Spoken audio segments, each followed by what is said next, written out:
back to episode 6, turn... I think it's turn 17 or 18 of this Hinnom multiplayer Let's Play. And here we can see no sites found here. We have one battle. I believe this was the barbarians we were hitting. You can see have our Melkart blessing himself, no gear, our prophet, bunch of Dawn Guard. Doesn't look like many swordmen with them, but there's a bit. And giant chunk of barbs. So I'll speed this up. Shouldn't. Well.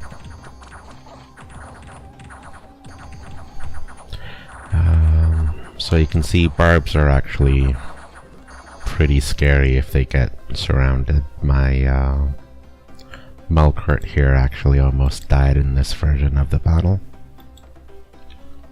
And the infantry definitely seems like they took attrition, so really tough province for giants to take. Okay, that's that. For losses, lost 9 troops, that's pretty expensive. 3 events, 6 earth gems, nice. -2 Dominion, not nice. 3 water gems, cool. And a fort finishes. As far as taking this province goes, that amount of barbs for 3k population is pretty disappointing for the losses we took. So that's why I wasn't that focused on taking the province. Right away we can see I'm attacking the Mictlan AI to take this throne province. You can see the AI is building a fort there, and if I recall the turn ordering correctly, if you attack a province the same turn it finishes the fort, it cancels the fort, so there's no risk of them being safe inside a fort if I attack now. What else? Have someone coming up here, building a lab. Another scout moving down, so we looked here. This is some Indies that attacked Russ. Pack of sea dogs. So unlucky for Russ. Not much from army movement. We have... Is this a site searcher? No. Why would you be coming up here? I think I'm sending this commander up here to ping this throne. Building a lab here now. This province has Jade sorceresses. I believe I'm only planning on labbing it, not forting this province, so I get a slow trickle of indie mages. Let's see, have some preaching down here on my border. This fort going. A lot of site searching going, so let's look at this battle, I suppose. So we have a lot of infantry now. The remnants of some of my expansion armies. So for formation we have a double line of infantry. Have a supporting box of troops behind it to fill in gaps as we take damage. Have some javelins on a side, chariots on a side. The chariots on attack rear, no, they're just on attack.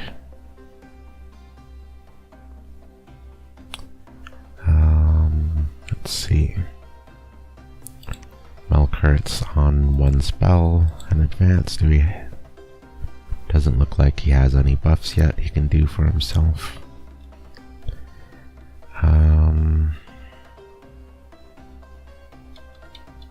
Yeah.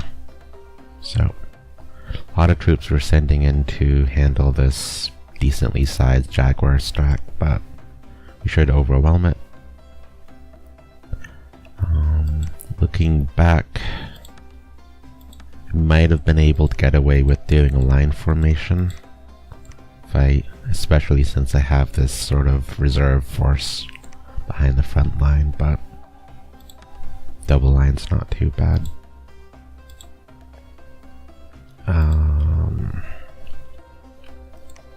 Is there much more for this turn? Seems like a pretty quiet turn. So, I think diplomacy-wise, right around now, it might have been a couple turns ago, but after identifying I wanted to attack Rus or Baratos, I proposed a nap to Saromadia, and Saromadia was the only nation I proposed a nap to at this early stage of the game, so I'll explain why them and no one else. So, Saromadia is the nation I'm least familiar with on like a low level as a nation. I get that they, magic-wise, they're doing like Horde of Skellies and Blessed Sacreds. And what else? There's small astral communions he can be doing, or medium ones actually. But at the time I wasn't really sure what Saromadia does as a nation. Like, I don't know if I have information on his Bless as well, so I don't know if he could have like done a Bless Rush attack on me. As far as Marvi and Arco goes, I'm a bit familiar with them and knowing that they're sort of slow scaling mage nations. So like it takes time for their tech to come online for them to be super effective versus what I can defend against from them.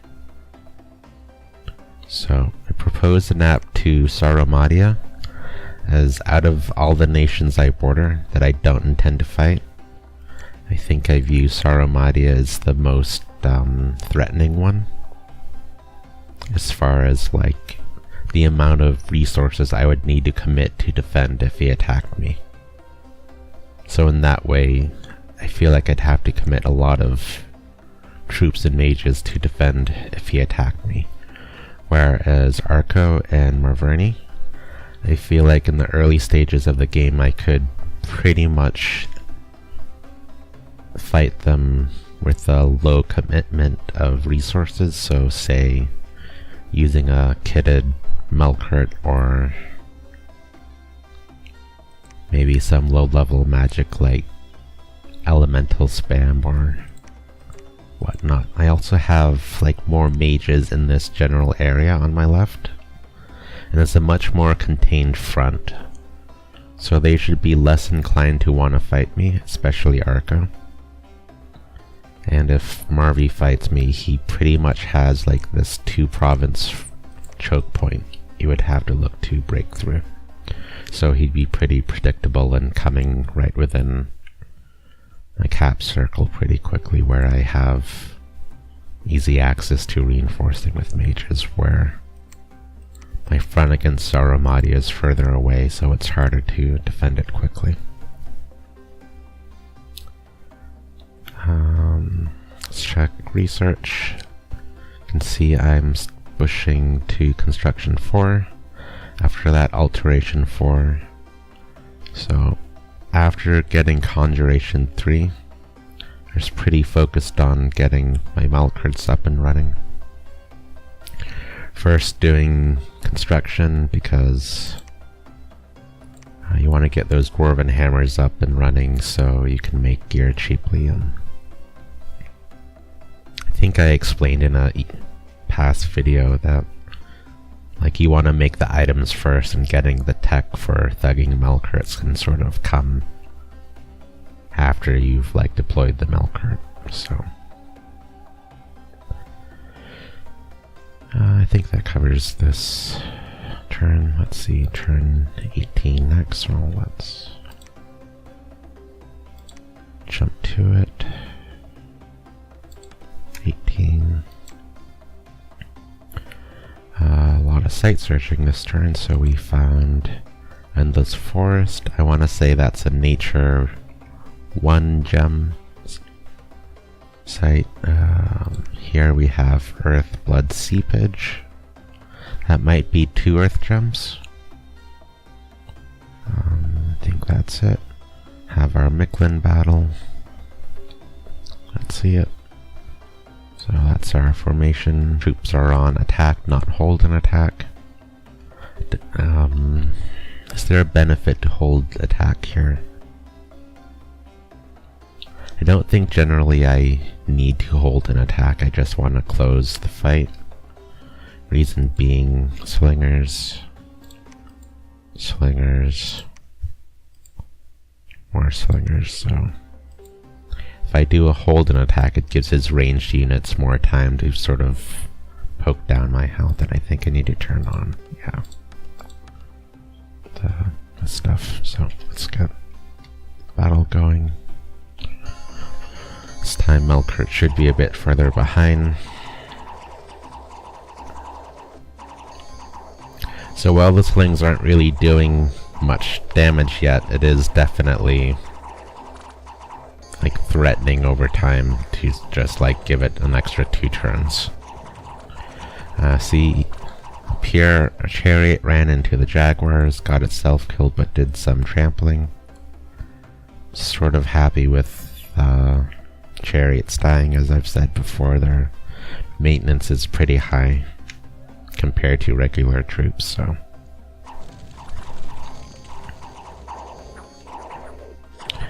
on the Mictlan side we have a couple mages. As prophet, this dude, so this is a cat mage, I believe middle age, no, early age Mictlan. Actually, I'm less sure. I don't know if out of capital mages have Holy 3, but I doubt it. Looks like 3 mages. And yeah, just giant PD dump with some slingers added in. So up here we have our giants fighting Melkurts. Not Melkurts, jaguars. Can see I'm sort of taking a good amount of chip damage, despite these jaguars not having a bless up, right? Yeah, only morale 1, so God's still dead.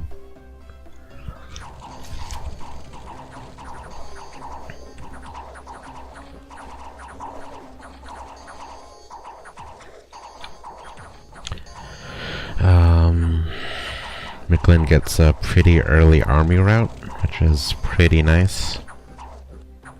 Happy to not have to chew through that entire chunk of troops. Speed it up. Just sort of run it down. I don't think the Melkert did much in this battle, but his Fear Aura might have actually helped to get that route out. So, lost 5 troops. Pretty good for us. For Mictlan, we killed almost all the Jaguar warriors. Some of the slingers. That's a pretty big PD dump. Not sure how much PD it is, but I would guess 30-ish. Not quite familiar with troop numbers by looking, or the PD number by looking at troops. Let's see, so we took this. This turn we have a lot of movement. Looks like we're moving. Oh no, who would be moving here? Okay, our second Melkert popped out. Another fire random. That is, as far as Melkerts go, I think they have 3 paths. Fire in the early game is probably the least useful path. Earth and Astral is going to have a lot more self-buffing they can do, so they don't need to rely on fluffing. What's coming up here? Okay, so we have our first Crystal Amazon. No, Crystal Sorceress. Running around to site search. We have down here a mage building a lab. Have this guy running over here to site search, so we're now building this throne, or this fort on this throne, and we can see the throne as well as the golden throne, and it gives us this fire 2, astral 2 with the random of fire, air, earth, and astral. So this is a pretty nice cross path mage we gained access to. The astral earth is immensely useful.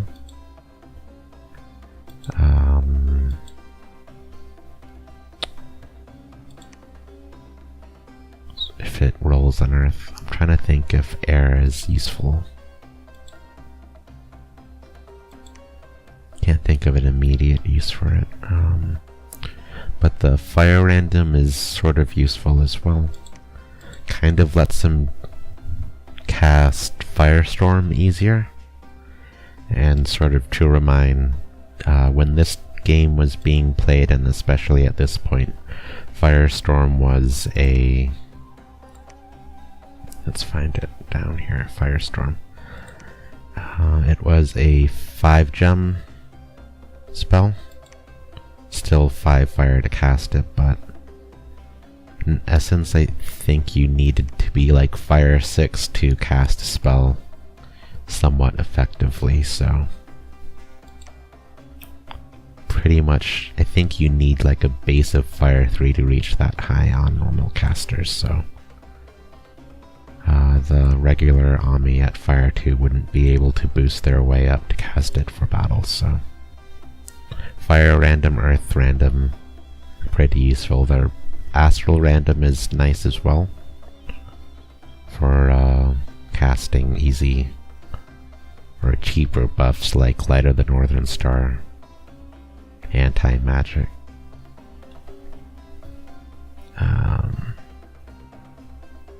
Yeah. Pinging this throne up here. It's coming up here. Okay, sending a preacher up towards here to preach.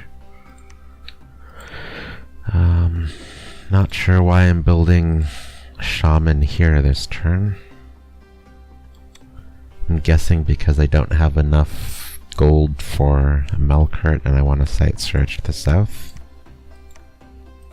How many shaman am I site searching with? I think 1, 2, so I guess I'm getting a third one out to site search.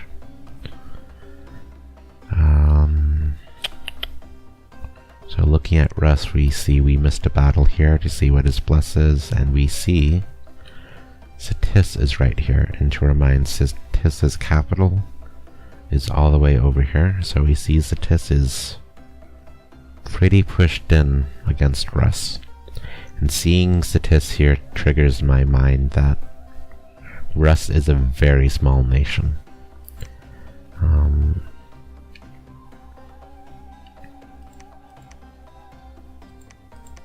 Yeah, so very small. I don't know if like how far out he is yet still, but I'm really beginning to question if he has a second fort, which should make him pretty vulnerable to being attacked.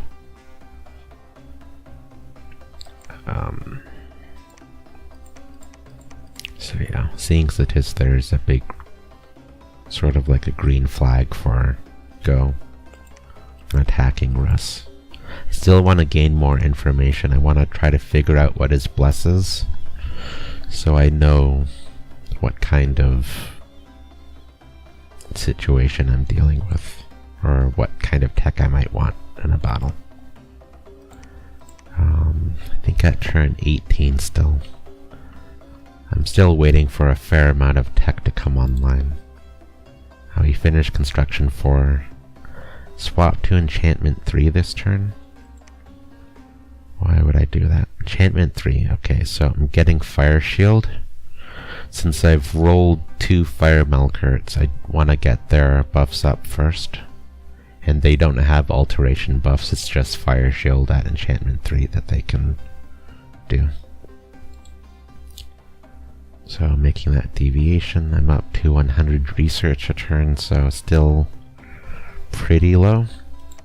But with all this fort infrastructure finishing up, my tech is really gonna start to explode in a few turns once mage production rolls in. Am I doing anything else?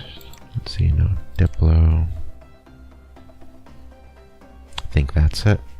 Turn 18. Let's go to 19.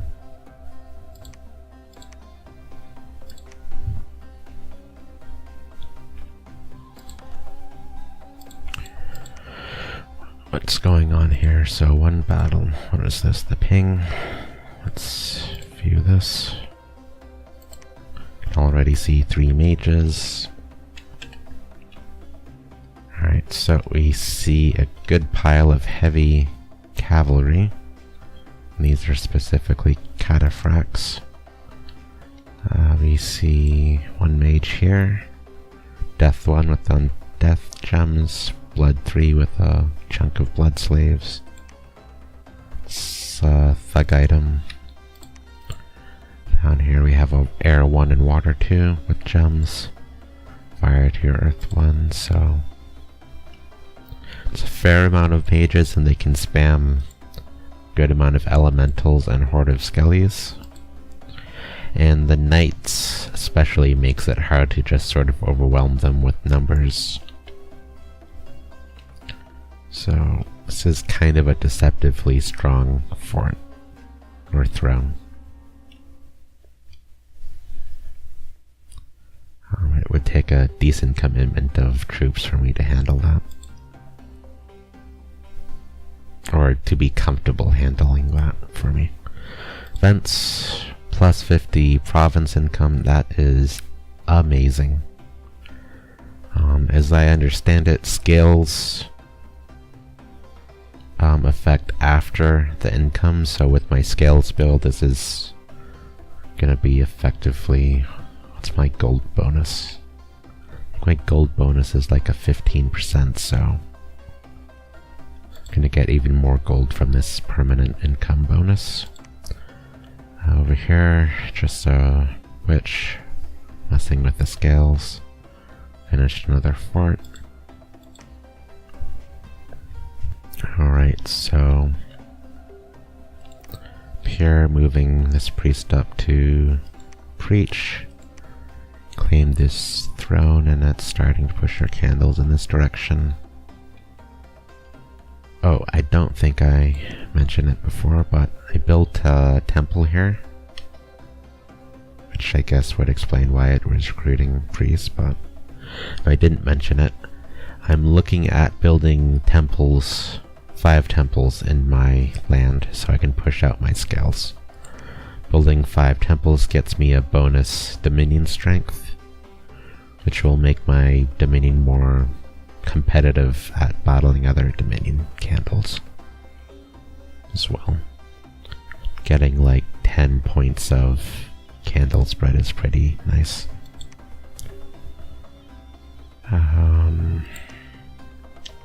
Another crystal sorceress. This one rolled astral 2. I think that's a 10% chance to get a random. Which one is it? Yep, so it eventually happened, but I got it pretty early, so that's nice for site searching or just to get it.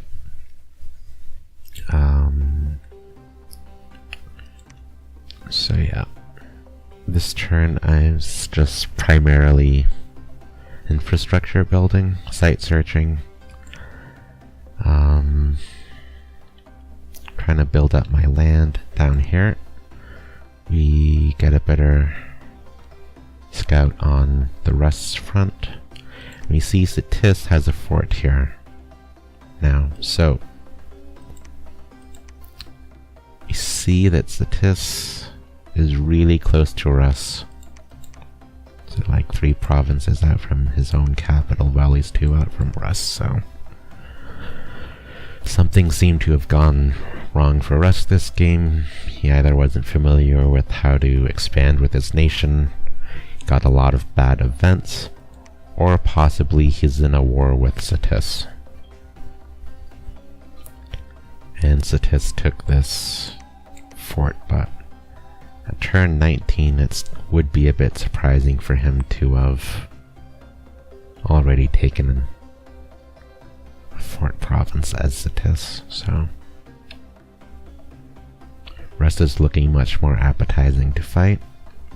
Since they're small, they only have 1 fort to attack. Meanwhile, Baratos has 1, 2, 3, 4 forts. I don't recall if we saw any in other provinces, but looks like we see all of them, so could be a fort here, but don't know.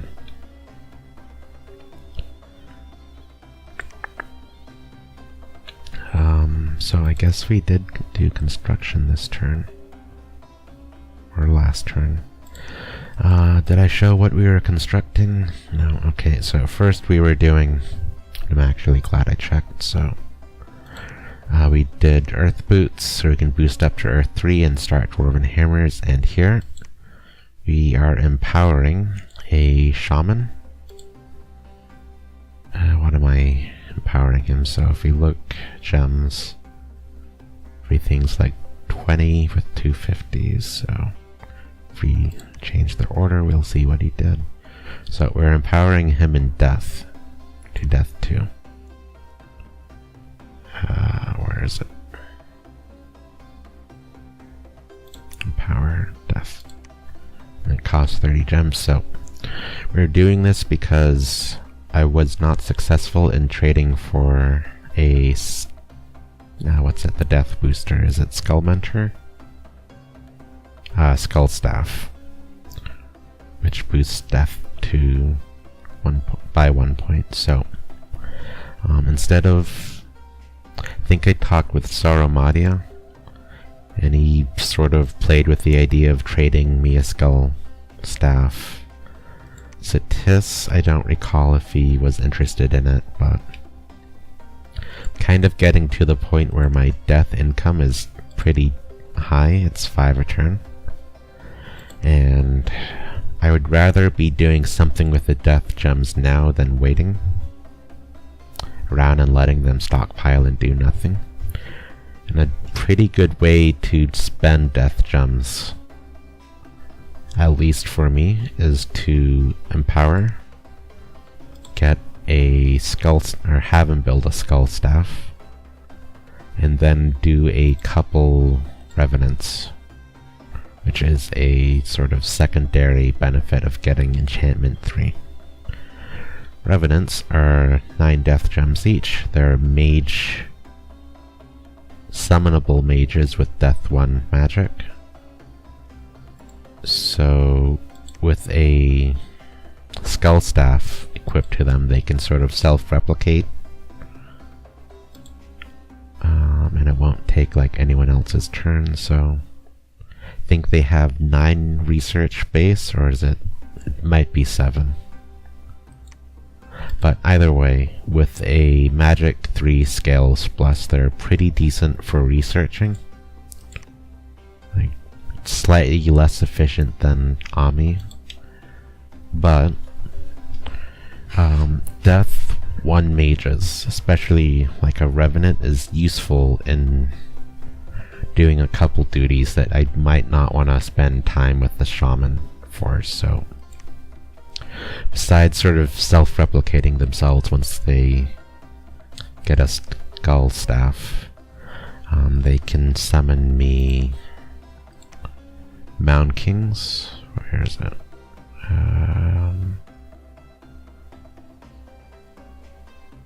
Is it a Mound King? Yeah, it's a Mound King, but the spell's Revive King. That's like a cheap, efficient little leader for undead and normal troops. You can help ferry around troops inside my empire for like infrastructure purposes. I wouldn't really use him for fighting if I have the choice to use normal commanders with the 80 leadership, but can sort of help with logistics, and later on when I'm doing blood hunting outside of labbed provinces, they can help carry slaves around.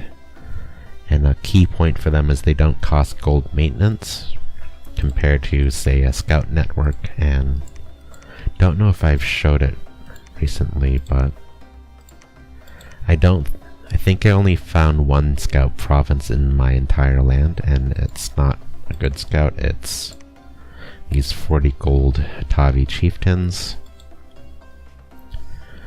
I'm also looking to build a third fort here.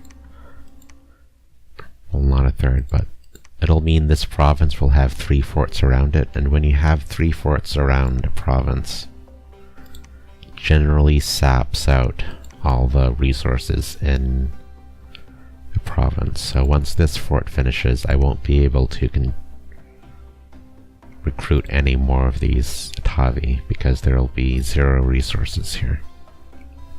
So because I don't have a province to recruit scouts from, it's another benefit to building up my death access to like ferry around stuff in my empire that scouts might normally do. So starting some construction of items as well. Ring of Regeneration, that's for a Melkart. Let's see if we're... Okay, we have Boots of the Messenger over here. Not sure we're doing much else yet, so getting like my first set of gear for a Melkart ready. In my inventory, okay, or treasury, we can see Vine Shield and Boots of the Messenger built, and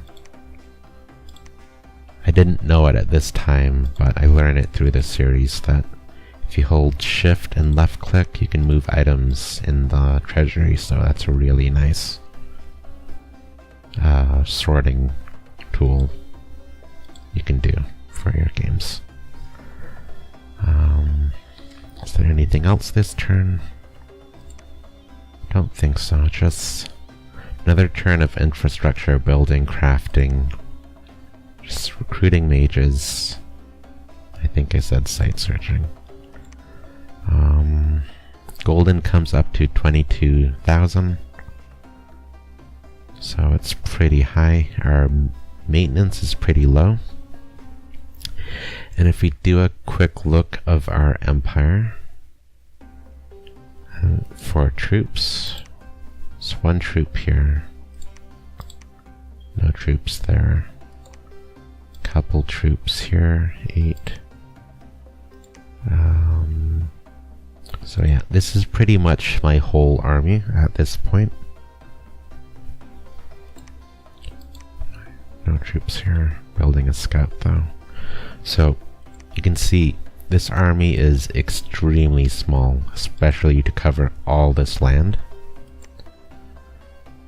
So thanks to this effigy of war, making my army look 50 units bigger in my capital, even though it only has 9 troops in it, it's allowing me to greed for a lot of infrastructure right now. And I am going full commitment into building up my infrastructure, which will make me weak now but stronger later.